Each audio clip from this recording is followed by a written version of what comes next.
Hello! Chapitre 2. Marcher. Nous avons cherché à montrer clairement que nous ne commençons pas la vie chrétienne en marchant, mais en étant assis. Si nous renversons l'ordre divin, le résultat est désastreux. Le Seigneur Jésus a tout accompli pour nous. Et ce que nous avons à faire désormais, c'est de nous reposer avec confiance en lui. Lorsque nous voulons faire quelque chose par nos propres forces, nous nous trouvons immédiatement devant un mur infranchissable. Ce n'est que dans la mesure où nous nous confions au Seigneur que nous nous sentons portés par sa force. Nous n'insisterons jamais assez sur le fait que toute véritable expérience spirituelle commence par le repos. Mais elle ne s'arrête pas là. Bien que nous commencions la vie chrétienne par être assis est toujours suivi par la marche. Une fois que nous avons compris que Dieu nous a fait asseoir et que nous avons trouvé la force que cette position nous donne, alors nous pouvons réellement commencer à marcher. Être assis décrit notre position avec Christ dans les lieux célestes. Marcher est l'expression pratique de notre position céleste ici-bas, sur la terre. En tant que peuple céleste, nous devons porter en nous la marque de ce caractère céleste dans notre conduite terrestre. Et cela soulève de nouveaux problèmes. Qu'est-ce donc que les Éphésiens ont à nous dire au sujet de notre marche? Nous verrons que l'Épître insiste sur deux choses. Nous considérerons maintenant la première. En commençant par lire la parole, il est écrit: « Je vous exhorte donc, moi le prisonnier dans le Seigneur, à marcher d'une manière digne de la vocation qui vous a été adressée en toute humilité et douceur. » Éphésiens 4, versets 1 à 2. Voilà donc ce que je dis. C'est que vous ne devez plus marcher comme les païens, qui marchent selon la vanité de leur intelligence, mais être renouvelés par l'Esprit dans votre intelligence. Éphésiens 4, versets 17 à 23. Marchez dans l'amour de même que le Christ nous a aimés et s'est livré lui-même à Dieu pour nous. Éphésiens 5, verset 2. Marchez comme des enfants de lumière, examinez ce qui est agréable au Seigneur. Éphésiens 5, versets 8 à 10. Le terme traduit dans nos versions par se conduire ou marcher se trouve 8 fois dans la lettre aux Éphésiens. Il signifie circuler et est employé de manière figurée par Paul pour signifier se comporter, ordonner sa conduite. Il nous place immédiatement devant le sujet de la conduite chrétienne. Et la seconde partie de la lettre traite essentiellement de cette question. C'est dans nos relations avec les autres que notre conduite est mise à l'épreuve. Et c'est sous cet angle que la question est abordée, ici. Relations entre croyants, entre voisins, entre femmes et maris, parents et enfants, employés et employeurs, sont traités de la même manière et la manière la plus pratique. Premier point, marchez avec patience. Supportez-vous les uns les autres avec amour. Deuxième point, rejetez le mensonge et que chacun de vous parle avec vérité à son prochain. Troisième point, si vous vous mettez en colère, ne péchez pas. Quatrième point, que celui qui dérobait ne dérobe plus. Cinquième point, que toute amertume, méchanceté soit ôtée du milieu de vous. Prochain point, soyez bons, faites-vous grâce réciproquement. Prochain point, soumettez-vous les uns aux autres. Autre point, n'irritez pas. Autre point, obéissez. Dernier point, abstenez-vous de menaces. Rien de plus réaliste que cette liste d'impératifs. Rappelez-vous que le Seigneur Jésus a commencé son enseignement dans la même note. Arrêtons-nous sur ces paroles du Sermon sur la montagne. Il est écrit: « Vous avez entendu qu'il a été dit, » c'est Jésus qui parle, « œil pour œil et dent pour dent. Mais moi, je vous dis de ne pas résister aux méchants. Si quelqu'un te frappe sur la joue droite, tends-lui aussi l'autre. Si quelqu'un veut te traîner en justice et prendre ta tunique, laisse-lui encore ton manteau. Si quelqu'un te force à faire 1 000, fais-en 2 avec lui. Donne à celui qui te demande, et ne te détourne pas de celui qui veut emprunter de toi. Vous avez entendu qu'il a été dit, tu aimeras ton prochain et tu haïras ton ennemi. Mais moi je vous dis, aimez vos ennemis et priez pour ceux qui vous persécutent. Alors vous serez les fils de votre Père, qui est dans les cieux. Car il fait lever son soleil sur les méchants et sur les bons, et il fait pleuvoir sur les justes et les injustes. En effet, si vous aimez ceux qui vous aiment, quelle récompense aurez-vous? Les péagers n'en font-ils pas autant? Et si vous saluez seulement vos frères, que faites-vous d'extraordinaire? Les païens aussi, eux-mêmes, n'en font-ils pas autant? Soyez donc parfaits comme votre Père céleste est parfait. Matthieu 5, versets 38 à 48. Mais direz-vous que je ne puis faire cela? Ce sont des exigences impossibles. Comme mon ami l'ingénieur, vous avez conscience que l'on vous a fait du tort, et vous ne pouvez pas arriver à pardonner. C'est vous qui aviez raison, et l'action de votre ami a été parfaitement injuste. L'aimer serait l'idéal, mais c'est une impossibilité. La perfection du Père. Pardon. Depuis le jour où Adam a pris du fruit de l'arbre de la connaissance, l'homme décide par lui-même ce qui est bon et de ce qui est mauvais. L'homme naturel a fixé ses propres normes pour le bien et le mal, la justice et l'injustice, et il s'efforce d'y conformer sa vie. En tant que chrétiens, nous sommes évidemment différents. Oui, mais en quoi consiste cette différence? Après notre conversion, un nouveau sens de la justice est développé en nous. Nous sommes aussi préoccupés par cette question du bien et du mal. Mais avons-nous compris que pour nous, le point de départ est différent? Christ est pour nous l'arbre de vie. Nous ne partons pas de l'arbre de la connaissance du bien et du mal. Notre point de départ est Christ. Et tout est pour nous une question de vie. Rien ne cause plus de tort à notre témoignage que les efforts que nous faisons pour paraître justes et nos exigences vis-à-vis d'autrui. Nous nous préoccupons de ce qui est ou n'est pas juste. Nous nous demandons, est-ce que l'on a agi à mon égard d'une façon juste ou injuste? Et nous pensons ainsi justifier nos actions. Mais telle n'est plus désormais notre base de référence. Il s'agit de porter notre croix. Vous me demanderez, est-il juste que quelqu'un me frappe à la joue?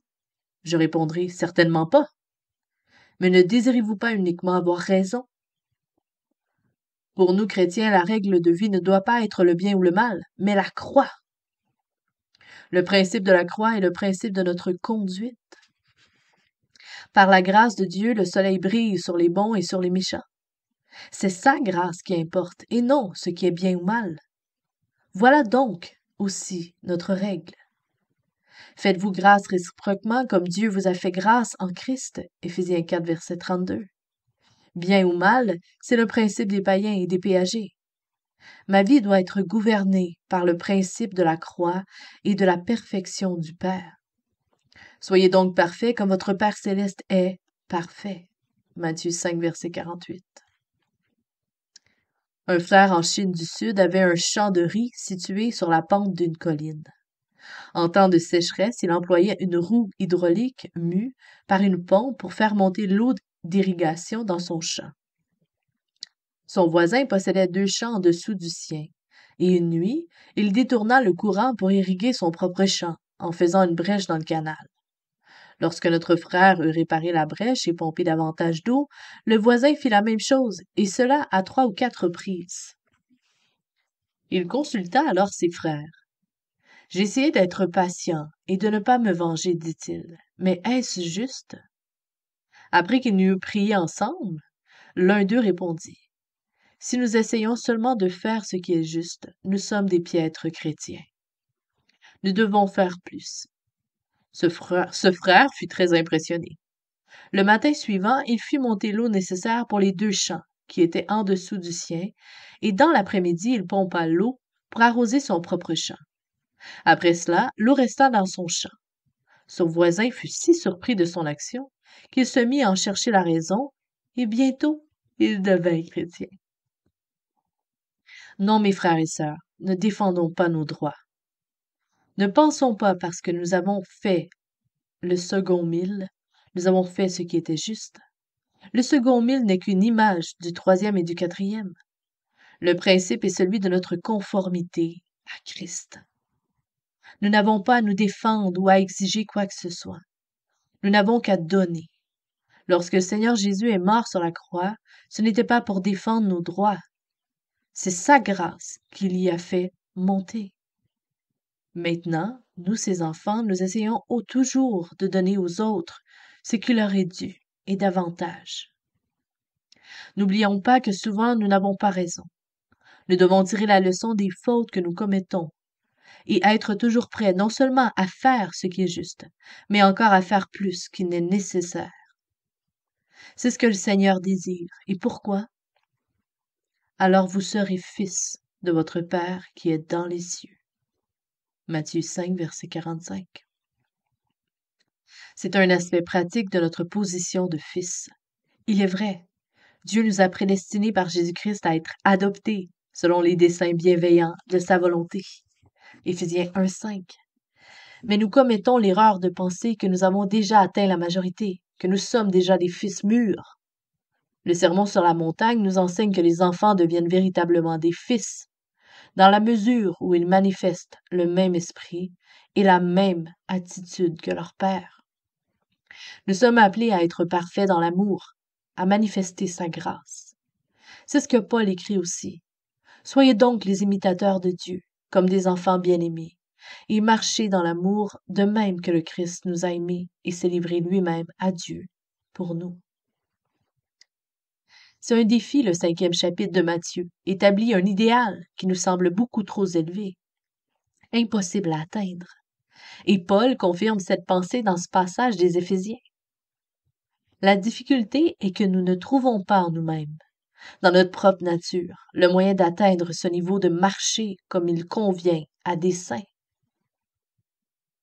Où donc trouverons-nous la réponse à notre problème face aux exigences de Dieu? Nous trouvons le secret dans la parole de Paul, la puissance qui agit en nous, Éphésiens 3, 20. Dans un passage parallèle de Colossiens 1, 29, l'apôtre dit « Je travaille en combattant avec sa force qui agit puissamment en moi. » Nous voici revenus à la première partie d'Éphésiens. Quel est le secret de la force de la vie chrétienne? D'où tire-t-elle sa puissance? La réponse tient en une phrase. Le secret du chrétien, c'est son repos en Christ. Sa force lui vient de la position que Dieu lui a donnée. Tous ceux qui sont assis peuvent marcher, car dans la pensée de Dieu, l'un suit automatiquement l'autre. Nous sommes assis pour toujours avec Christ afin de pouvoir marcher devant les hommes. Si nous abandonnons un seul instant notre position de repos en lui, nous trébuchons aussitôt et notre témoignage face au monde est compromis. Eh oui. Mais si nous demeurons en Christ, notre position en lui nous assure la possibilité de marcher ici-bas d'une manière digne de lui. Pour illustrer cette idée, pensons non pas à un coureur dans un stade, mais à un homme assis dans une voiture. Ou mieux encore, à un paralytique transporté dans une voiture d'invalide. Que fait-il? Il avance, mais il est assis. Et il continue à avancer parce qu'il reste assis. Sa progression dépend de la position dans laquelle il se trouve. C'est bien dit. C'est évidemment une image très imparfaite de la vie chrétienne, c'est sûr, mais une belle image quand même. Mais elle peut servir à nous rappeler que notre marche et notre conduite dépendent fondamentalement de notre repos intérieur en Christ. Ceci explique le langage de Paul dans cet épître. Il a premièrement appris à être assis. Il a trouvé un lieu de repos en Dieu. En conséquence, sa marche n'est pas basée sur ses propres efforts, mais sur l'action puissante de Dieu en lui. C'est là le secret de sa force intérieure. Parce que Paul s'est vu assis en Christ, sa marche devant les hommes est désormais rendue possible par Christ qui demeure en lui. Aussi, sa prière pour les croyants d'Éphèse est telle que le Christ habite dans vos cœurs par la foi. Éphésiens 3, 17. Comment ma montre bracelet marche-t-elle? Se met-elle en marche d'elle-même ou bien doit-elle être mise en mouvement? C'est parce qu'elle a été mise en mouvement par une force en dehors d'elle-même qu'elle marche. Alors, seulement elle fera le travail pour lequel elle a été conçue. Il y a des œuvres pour lesquelles nous aussi, nous avons été créés.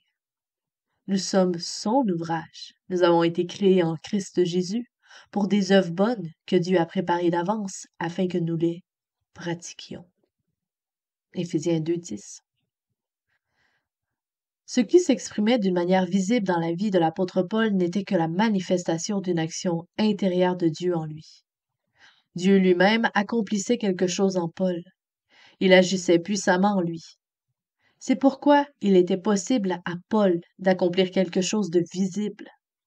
Lorsqu'il écrit aux Éphésiens, il leur dit « Travaillez à votre salut avec crainte et tremblement, car c'est Dieu qui opère en vous, et le vouloir et le faire selon son dessein bienveillant. » Philippiens 2, 12 et 13.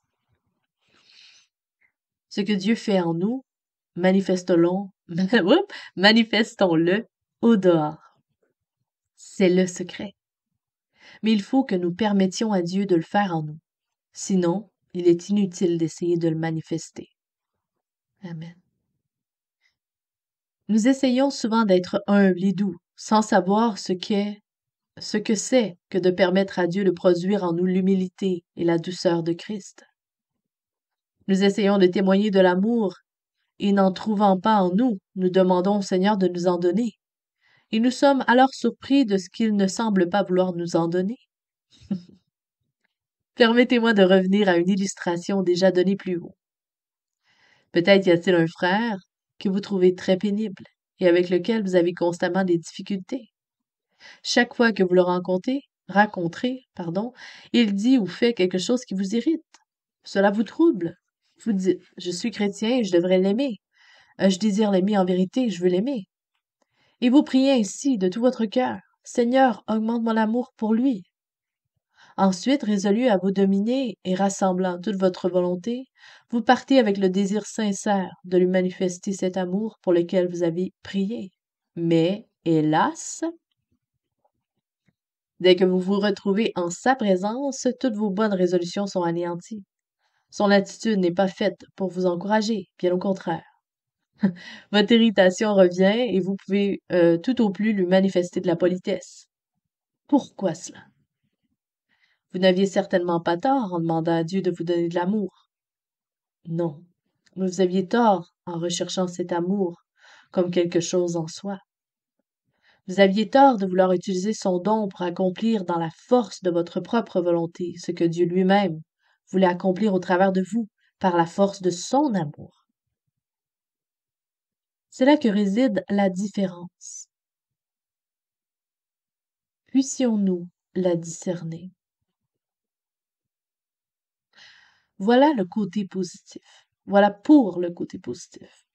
Et le côté négatif? Comment pouvons-nous contrôler ces éléments? Ce ressentiment et ces pensées amères? Ces sentiments durs qui surgissent en nous à la moindre occasion? J'aimerais attirer votre attention sur les termes de l'un des commandements auxquels nous avons déjà fait allusion. Il est écrit que toute amertume, animosité, colère, clameur, calomnie, ainsi que toute méchanceté soit ôtée du milieu de vous. Éphésiens 4, verset 31. Oh, à ceci vous répondez sans doute, bah, c'est trop dur. Comment pourrais-je jamais aux exigences de ce tout, de sorte qu'il ne reste en moi plus de traces de ses défauts? À cela, je répondrai, évidemment, vous ne le pouvez pas, hein? Ouais, mais lui le peut. Et les paroles de Paul ne signifient-elles pas qu'il le veut vraiment? La puissance de sa croix est suffisante pour engloutir dans la mort et dans la tombe tout ce qui jaillit de votre vieille nature, et votre responsabilité ne consiste pas à lutter contre ces choses, mais à vous confier en lui, et à permettre à sa croix d'accomplir son œuvre en vous. Souvenez-vous encore que votre repos est en Christ. Restez-y et permettez-lui d'enlever de vous toutes ces choses. Amen. Dieu nous a donné Christ. Nous ne pouvons rien recevoir en dehors de lui. Le Saint-Esprit a été envoyé pour produire en nous ce qui est de Christ, et non pour produire quelque chose qui soit en dehors de lui. Nous sommes puissamment fortifiés par son esprit dans l'homme intérieur pour connaître l'amour de Christ. Ce que nous manifestons extérieurement est ce que Dieu a probablement mis en nous. Souvenons-nous encore des paroles de 1 Corinthiens 1:30. Dieu ne nous a pas seulement mis en Christ, mais par lui aussi, vous êtes en Christ Jésus qui, de par Dieu, a été fait pour nous sagesse et aussi justice, sanctification et rédemption. C'est là une des plus grandes affirmations des Écritures. Il a été fait pour nous. Si nous croyons cela, nous y trouverons tout ce dont nous avons besoin avec l'assurance que Dieu y a déjà pourvu. Car par le Saint-Esprit qui demeure en nous, le Seigneur Jésus a lui-même fait pour nous tout ce dont nous avons besoin. Nous sommes habitués à considérer la sainteté comme une vertu, l'humilité comme une grâce, l'amour comme un don à demander à Dieu. Mais le Christ de Dieu est lui-même tout ce dont nous avons besoin. Il m'est arrivé bien souvent, dans un instant de besoin, de penser à Christ seulement comme à une personne, sans l'identifier en pratique aux vertus dont je sentais tellement le besoin. 2 années entières, je tâtonnais dans l'obscurité, cherchant à acquérir les vertus que je sentais nécessaires à la vie chrétienne, et je n'arrivais à rien malgré tous mes efforts. Mais un jour, c'était en 1933, la lumière jaillit pour moi du ciel, et je vis que Christ m'avait été donné par Dieu pour être formé en moi dans sa plénitude. Quelle différence! Oh, le néant et ses vertus! Tant que nous les voyons sans relation avec Christ, elles sont mortes. Dès que nous avons compris cela, c'est le commencement d'une vie nouvelle. Notre sainteté s'écrira, désormais, avec un S majuscule et notre amour avec un A majuscule. Le Seigneur lui-même nous est révélé comme la réponse à toutes les exigences de Dieu. Revenons maintenant à ce frère difficile. Cette fois, avant d'aller le voir, disons à Dieu: Seigneur, j'ai compris clairement que par moi-même je ne puis l'aimer, mais je sais qu'il y a en moi une vie, la vie de ton Fils, et que la loi de cette vie est amour. Et elle ne peut que l'aimer. Les efforts seront inutiles. Reposez-vous sur lui. Comptez sur sa vie. Ayez ainsi le courage d'aller voir votre frère et de lui parler. Voici la chose étonnante. Tout à fait inconsciemment, et j'aimerais souligner ce mot inconsciemment, car vous n'en aurez conscience que plus tard, vous verrez que vous lui parlez avec plaisir. Tout à fait inconsciemment, vous l'aimez. Tout à fait inconsciemment, vous le reconnaissez comme votre frère. Vous vous entretenez librement avec lui, dans une communion véritable. Et après l'avoir quitté, vous vous direz avec étonnement: Eh bien, je n'ai fait aucun effort conscient, et cependant je n'ai pas ressenti la moindre irritation. Je ne sais comment, mais le Seigneur a été avec moi, et son amour a triomphé. L'action de sa vie en nous est spontanée. Elle s'exerce sans aucun effort de notre part. La règle essentielle est non pas d'essayer, mais de se confier, non pas de nous appuyer sur notre propre force, mais sur la sienne. Car c'est l'abondance de la vie qui révèle que nous sommes réellement en Christ. C'est de la source de vie que jaillissent les eaux douces. Il y a aujourd'hui trop d'enfants de Dieu qui se forcent à agir en chrétiens. Leur vie est parfaite en apparence. Ils vivent une vie spirituelle, parlent le langage spirituel, adoptent une attitude spirituelle, mais ils font tout par eux-mêmes. L'effort que cela représente pour eux devrait leur montrer qu'il leur manque quelque chose. Il se force à s'abstenir de faire ceci ou cela, de manger certains aliments, ou combien tout cela leur paraît difficile. C'est exactement ce que nous ressentons, nous Chinois, lorsque nous essayons de parler une langue qui n'est pas la nôtre. Quoi que nous fassions, rien ne vient spontanément, et nous devons nous forcer à parler. Mais rien de plus facile que notre propre langue, pardon. Nous parlons sans même y penser. Tout coule de source. Cela nous vient tout naturellement, et la spontanéité même de nos paroles révèle à chacun ce que nous sommes. Notre vie est la vie de Christ transmise par le Saint-Esprit demeurant lui-même en nous, et cette vie agit selon une loi de spontanéité. Au moment où nous saisissons ce fait, nous ne nous efforçons plus à paraître ce que nous ne sommes pas. Rien de plus néfaste à la vie chrétienne que de jouer un rôle.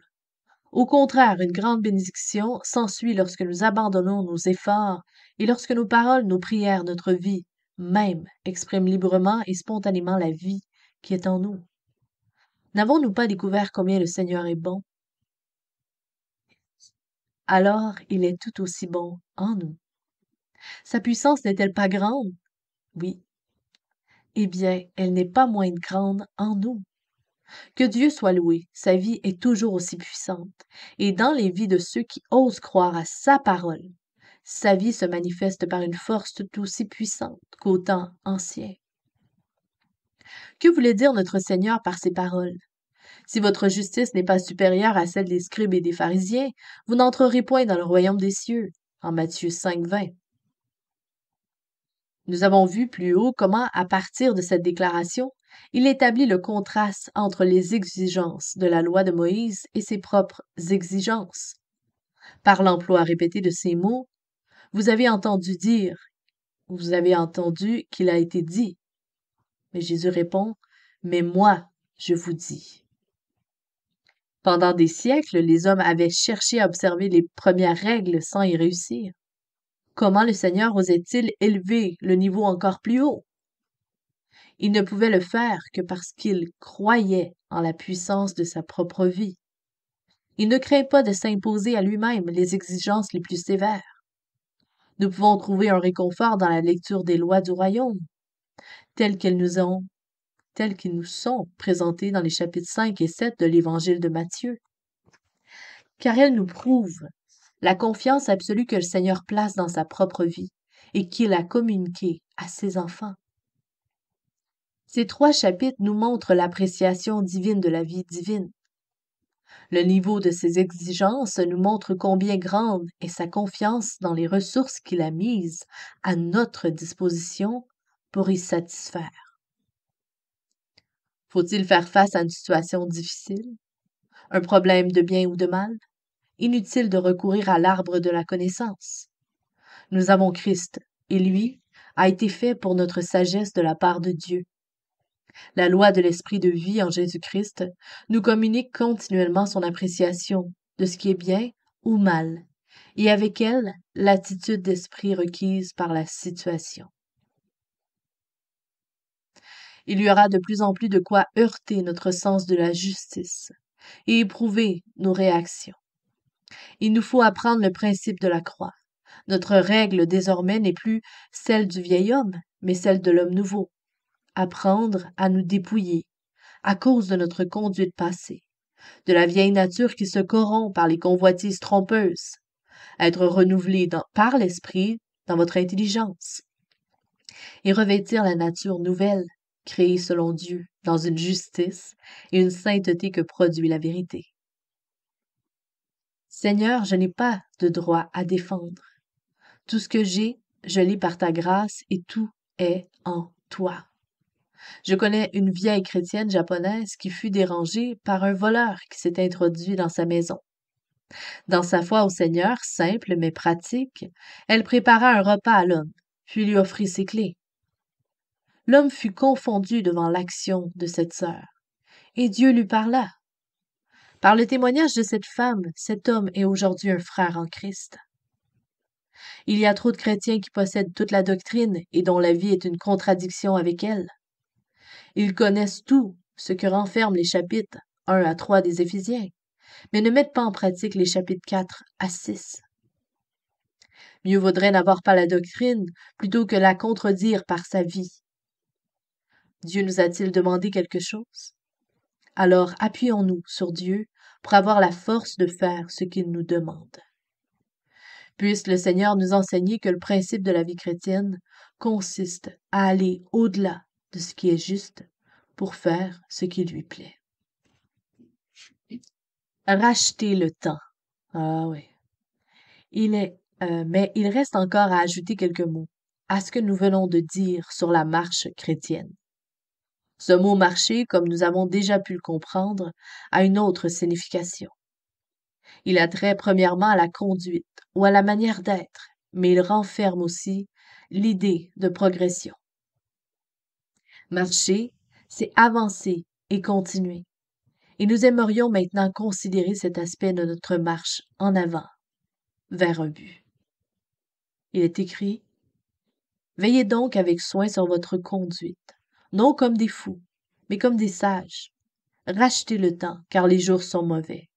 C'est pourquoi ne soyez pas sans intelligence, mais comprenez quelle est la volonté du Seigneur. Éphésiens 5, versets 15 à 17.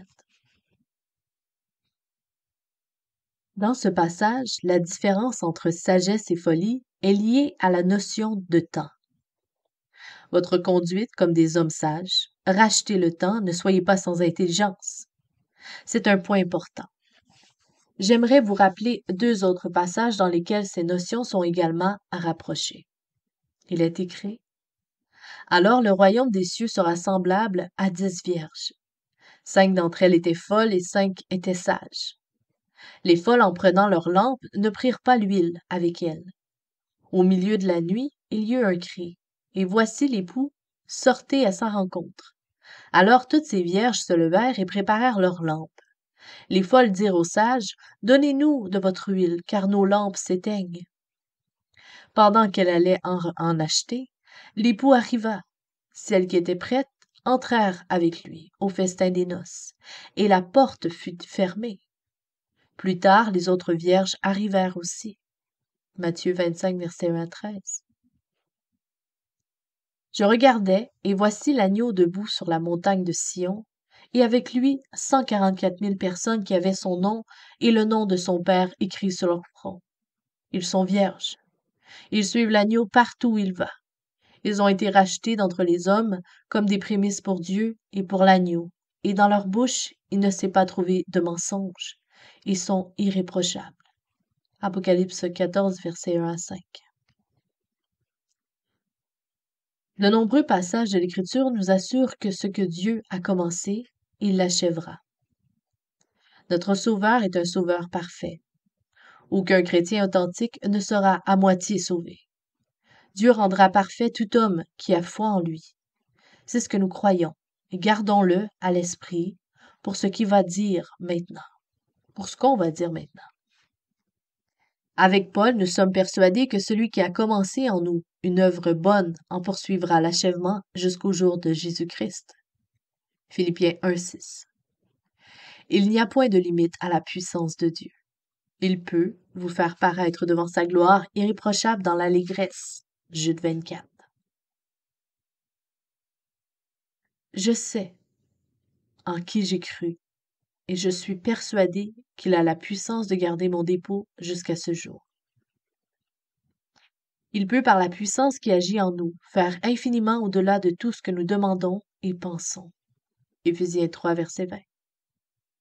C'est lorsque nous abordons l'aspect subjectif de cette question, son expression pratique dans nos vies ici-bas, que nous nous heurtons au problème du temps. Dans le chapitre 14 de l'Apocalypse, il y a des prémices, verset 4. Il y a la moisson, verset 15.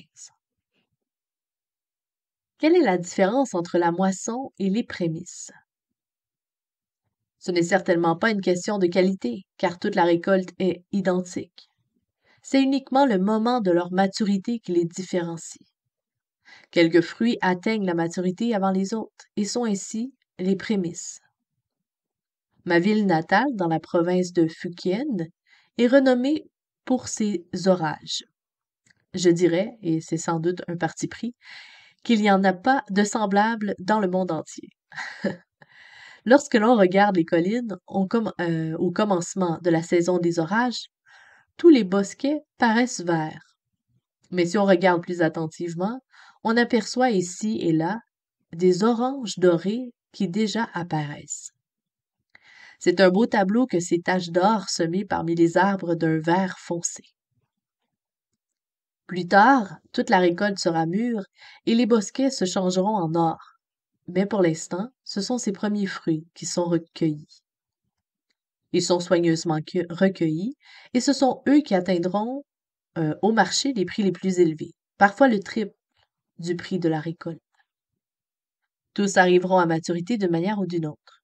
Mais l'agneau cherche les premiers fruits, les prémices, les vierges sages.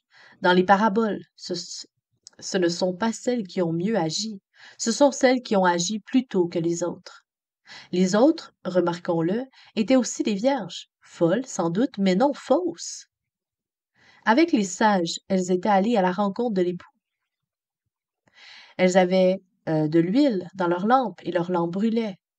Mais elles n'avaient pas prévu son retour tardif, et lorsque leurs lampes s'éteignirent, elles n'avaient pas d'huile en réserve, et les autres n'en avaient pas suffisamment pour leur en donner. Certains croyants sont troublés par les paroles que le Seigneur adresse aux vierges folles. Je ne vous connais pas. Comment pense-t-il, le Seigneur peut-il leur parler ainsi? Si elles représentent le véritable enfant de Dieu, fiancé à un seul époux, pour vous présenter au Christ comme une vierge pure. 2 Corinthiens 11, verset 2. Mais il nous faut reconnaître ici le point important de l'enseignement de cette parabole. Il existe sans aucun doute pour les enfants de Dieu un privilège particulier de le servir dans les temps à venir. Et ils pourraient le perdre pour ne pas avoir été trouvés prêts. Il nous est dit que les 5 vierges folles arrivent à la porte et demandèrent « Seigneur, Seigneur, ouvre-nous » Qu'était-ce cette porte? Certainement pas la porte du salut. Si l'on est perdu, on ne peut pas venir frapper à la porte du ciel. Ainsi, lorsque le Seigneur dit « Je ne vous connais pas », il emploie ces mots dans un sens limité, comme celui que nous trouvons dans l'illustration suivante. En Shanghai, le fils d'un juge fut arrêté pour avoir conduit sa voiture avec imprudence. Il dut paraître devant le tribunal et vit son père assis à la place du juge. La procédure des tribunaux est plus ou moins la même dans le monde entier et le fils fut interrogé. Quel est votre nom, votre adresse, votre travail, et ainsi de suite. Étonné, il se tourna vers son père. Père, voulez-vous dire que vous ne me connaissez pas? En frappant sur son bureau, le père répondit sévèrement. Jeune homme, je ne vous connais pas. Quel est votre nom? Quelle est votre adresse? Il ne voulait naturellement pas dire qu'il ne le connaissait pas du tout. Dans sa famille et dans son foyer, il le connaissait. Mais à cette place et à ce moment-là, il ne le connaissait pas. Bien qu'il fût toujours le fils de son père, le jeune homme dut subir toute la procédure et payer l'amende. Oui, les vierges avaient toutes de l'huile dans leurs lampes. À la différence des sages, les folles n'avaient point de réserve dans leurs vases.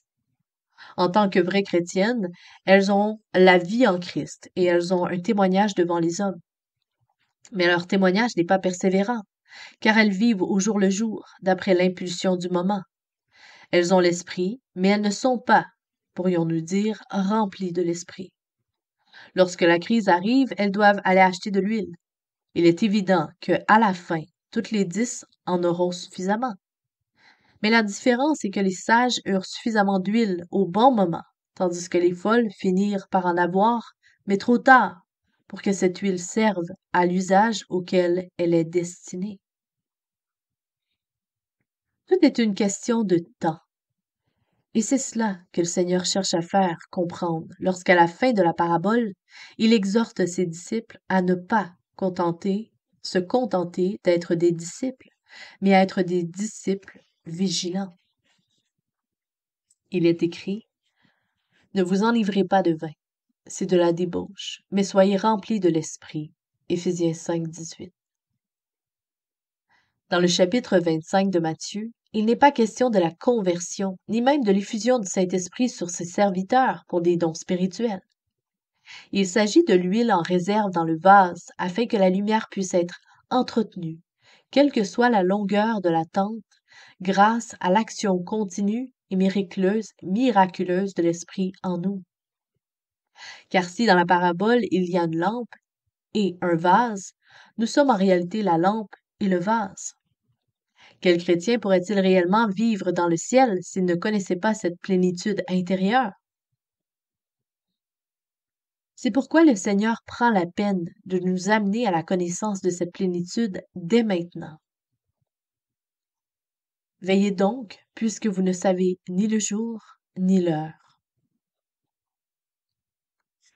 Soyez remplis. Plérouste. P-L-E circonflexe R-O-U-S-T-H-E. Soyez remplis n'est pas l'expression employée habituellement en relation avec le Saint-Esprit. Laissez-vous continuellement remplir. Ce n'est pas une crise, comme à la Pentecôte, mais un état qui doit être sans cesse le nôtre. Et ce n'est pas une manifestation extérieure, c'est une expérience intérieure. Ce n'est pas une question de don et de manifestation extérieure, mais de la présence personnelle et de l'activité du Saint-Esprit dans nos esprits.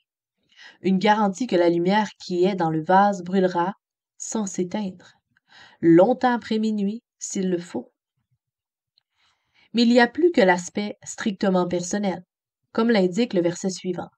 C'est une expérience que nous partageons avec d'autres chrétiens, dans une dépendance mutuelle. Il est écrit « Entretenez-vous par des psaumes, des hymnes et des cantiques spirituels. Chantez et célébrez le Seigneur de tout votre cœur. » Éphésiens 5, 19. Car être rempli de l'Esprit signifie ici non seulement chanter de tout notre cœur le nom du Seigneur, mais encore nous entretenir les uns les autres par des psaumes, des hymnes et de cantiques spirituels.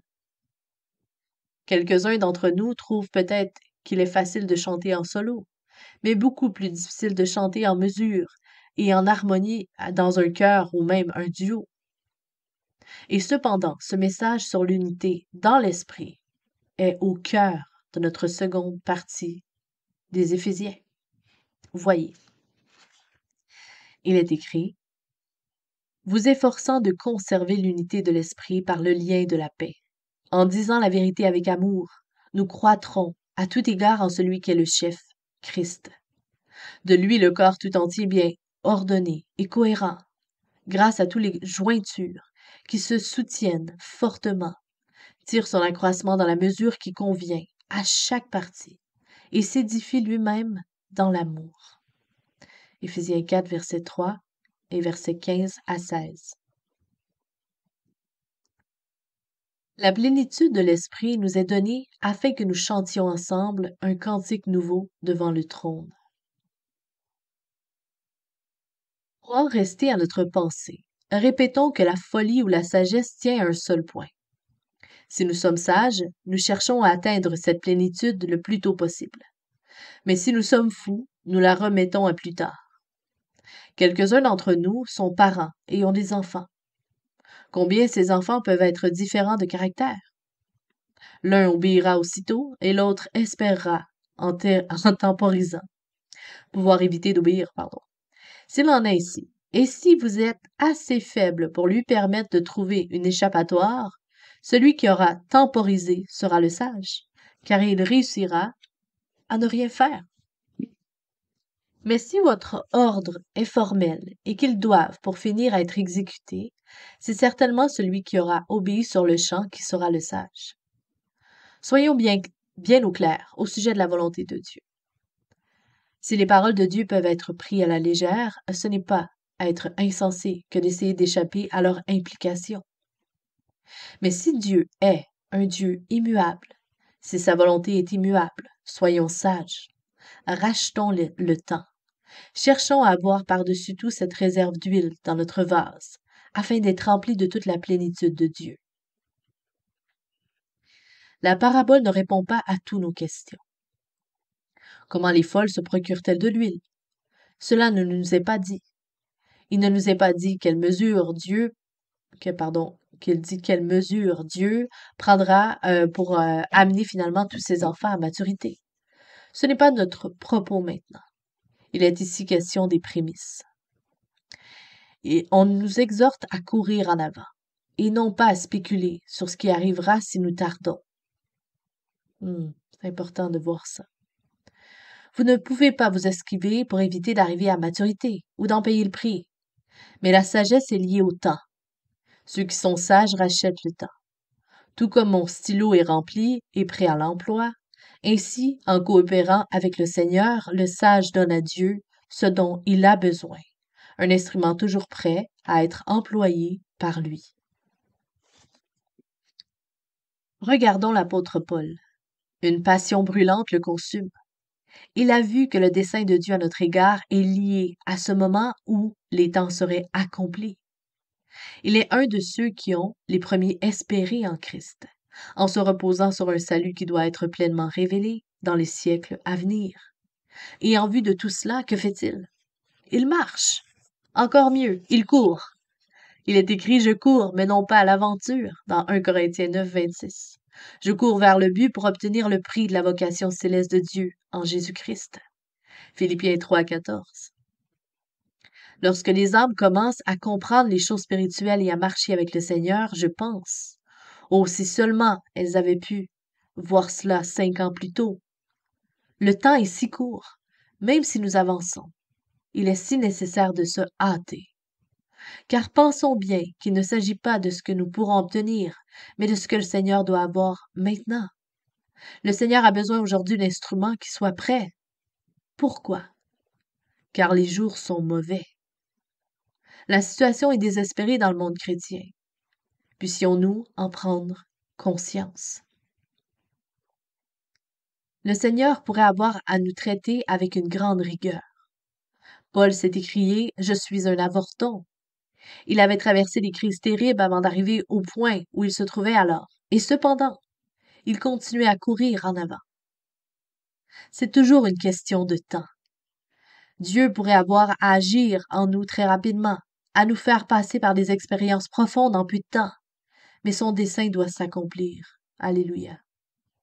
Que les yeux de notre cœur soient illuminés, afin que nous sachions quelle est l'espérance qui s'attache à son appel. Et qu'ensuite nous marchions, non que nous courions comme ceux qui comprennent quelle est la volonté du Seigneur. Je vais juste le relire parce que je l'ai mal divisé. Que les yeux de notre cœur soient illuminés afin que nous sachions quelle est l'espérance qui s'attache à notre appel, à son appel. Et qu'ensuite nous marchions, oh non, que nous courions comme ceux qui comprennent quelle est la volonté du Seigneur. Le Seigneur a toujours aimé les âmes désespérées d'elles-mêmes, mais désireuses de le suivre. Alléluia. Fin du chapitre. À bientôt.